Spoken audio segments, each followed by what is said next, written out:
谁能想到曾经被人嘲笑的小丑，如今也登上了四皇的宝座。作为和红发同期的海贼王船员，他的四皇之路更加充满传奇。如今也是唯一身世没被揭开的四皇，也许他才是真正的天命之人，被命运一步步推向了不属于自己的高度。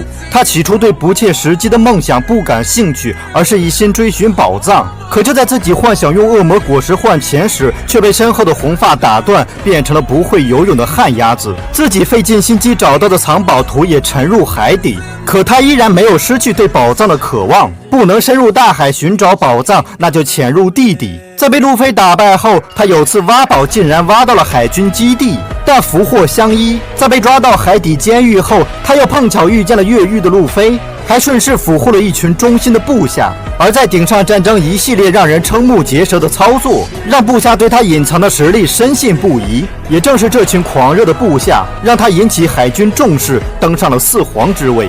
既然命运将自己推向此处，那就骄傲地喊出海贼王的梦想吧。